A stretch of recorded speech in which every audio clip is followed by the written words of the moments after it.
Kurulus Osman. তলোয়ারের ঝনঝনানি, দুর্দান্ত action আর ইমানের শক্তি। এই সিরিজটি দেখে আমাদের রক্ত গরম হয়ে ওঠে। কিন্তু আপনি কি কখনো ভেবেছেন আমরা স্ক্রিনে যা দেখছি তার কতটুকু সত্যি আর কতটুকু শুধুই নাটক? ওসমান গাজীর কি সত্যিই দুজন স্ত্রী ছিলেন? সিরিজের ভিলেন নিকোলা বা আরিয়াসের কি বাস্তবে কোনো অস্তিত্ব ছিল? আজকের ভিডিওতে আমরা এই সিরিজের নাটকীয়তার পর্দা সরিয়ে দেখব আসল ইতিহাসটা কি। ডকুমেন্টারি নয়, এর নির্মাতারা ইতিহাসকে ভিত্তি করে একটি আকর্ষণীয় গল্প বলার চেষ্টা করেছেন, তাই এতে নাটকীয়তার জন্য অনেক কিছু যোগ করা হয়েছে। আজ আমরা তিনটি মূল পয়েন্টে আলোচনা করব। 1. কোন চরিত্রগুলো আসল আর কোনগুলো কাল্পনিক। 2. সিরিজের কোন বিখ্যাত ঘটনাগুলো সত্যি আর কোনগুলো নাটকীয়তার জন্য বানানো। তাহলে আমাদের কি করা উচিত? সিরিজ দেখা বন্ধ করে দেব নাকি অন্যভাবে দেখব? তো চলুন আর দেরি না করে শুরু করা যাক। প্রথমে আসি সবচেয়ে বিতর্কিত এবং গুরুত্বপূর্ণ চরিত্রগুলো নিয়ে। সিরিজে আমরা ওসমানকে একজন প্রায় নিখুঁত, সাহসী এবং প্রচণ্ড ধার্মিক নেতা হিসেবে দেখি। ইতিহাসে তিনি এমনই একজন বীর ছিলেন, কিন্তু তার প্রাথমিক জীবন সম্পর্কে খুব বেশি তথ্য পাওয়া যায় না।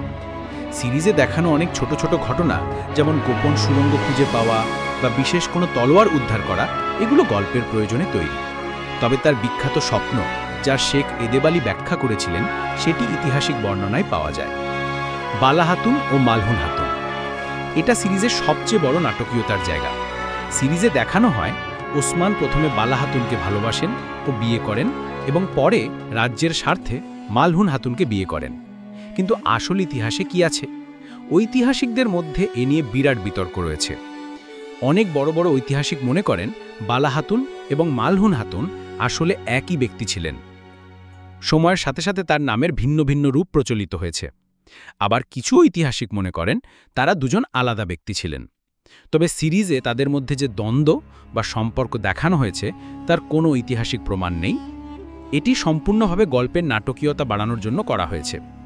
সিরিজের প্রায় প্রত্যেক সিজনেই আমরা দুর্ধর্ষ কিছু বাইজেন্টাইন টেকফুর বা ভিলেন দেখি, যেমন আয়োজ নিকোলা, রোগাতুস লাকারিস, আরিয়াস। দুঃখিত, কিন্তু ইতিহাসে এই নামে নির্দিষ্ট কোনো ব্যক্তির অস্তিত্বের প্রমাণ পাওয়া যায় না। হ্যাঁ, সেই সময় ওসমান গাজীর সাথে অনেক বাইজেন্টাইন গভর্নরের বা টেকফুরের দ্বন্দ্ব ছিল, কিন্তু সিরিজে দেখানো নির্দিষ্ট চরিত্রগুলো এবং তাদের ব্যক্তিগত ষড়যন্ত্রগুলো মূলত কাল্পনিক। লেখকরা ঐতিহাসিক প্রেক্ষাপট ঠিক রেখে গল্প তৈরির জন্য এই চরিত্রগুলো নির্মাণ করেছেন। এবার আসি কিছু বিখ্যাত ঘটনা নিয়ে। সিরিজে দেখানো হয় ওসমান গাজী এবং তার অল্প কিছু আল্প মিলে অবিশ্বাস্য কৌশলে বড় বড় দুর্গ জয় করে ফেলেন, যেমন কুলুচাহিসার দুর্গ বা ইনেগুল দুর্গ। ওসমান গাজী সত্যি এই দুর্গগুলো জয় করেছিলেন, কিন্তু এই জয়ের প্রক্রিয়াটি ছিল অনেক দীর্ঘ এবং জটিল। সিরিজে যেভাবে একদিনের অভিযানে বা নাটকীয় কোনো পরিকল্পনায় দুর্গ জয় দেখানো হয়, বাস্তবে তা ছিল বহু মাস বা বছরের চেষ্টা। সিরিজে আমরা দেখি একটি গোপন সংগঠন যারা তুর্কিদের ভবিষ্যৎ রক্ষা করার জন্য কাজ করে এবং ওসমানকে সাহায্য করে। এটি একটি খুবই জনপ্রিয় ফিকশনাল এলিমেন্ট। তুরস্কের ঐতিহাসিক ড্রামাগুলোতে এই ধরনের গোপন সংগঠন প্রায়ই দেখানো হয় দর্শকদের মধ্যে রহস্য ও আকর্ষণ তৈরি করার জন্য। বাস্তবে এই ধরনের কোনো সংগঠনের অস্তিত্বের ঐতিহাসিক প্রমাণ নেই। একটা প্রশ্ন করি, আপনাদের কাছে সিরিজের কোন কাল্পনিক বিষয়টি সবচেয়ে বেশি ইন্টারেস্টিং লেগেছে? কমেন্টে অবশ্যই জানাবেন। তাহলে এত আলোচনার পর প্রশ্ন আসে, এই সিরিজটি কি আমাদের ভুল ইতিহাস শেখাচ্ছে? এর উত্তর হলো না। দেখুন, কুরুলুস ওসমান সিরিজের মূল উদ্দেশ্য আপনাকে ইতিহাসের প্রতিটি সাল, তারিখ মুখস্থ করানো নয়। এর মূল উদ্দেশ্য হল উসমানীয় সাম্রাজ্যের প্রতিষ্ঠাতার বীরত্ব, ত্যাগ, ন্যায় বিচার এবং ইমানি চেতনাকে আজকের প্রজন্মের কাছে আকর্ষণীয়ভাবে তুলে ধরা। এটি একটি দস্তান বা মহাকাব্য, ইতিহাস বই নয়। এই সিরিজের নাটকীয়তা আমাদের আবেগী করে, আর আসল ইতিহাস আমাদের জ্ঞানী করে। আমরা যখন দুটোই জানব, তখন আমাদের উপলব্ধি আরও গভীর হবে। আমরা সিরিজটি বিনোদনের জন্য দেখব এবং এর ভালো বার্তাগুলো থেকে অনুপ্রাণিত হব। আর ইতিহাসের সঠিক তথ্যের জন্য আমরা নির্ভরযোগ্য বই বা উৎসের সাহায্য নেব।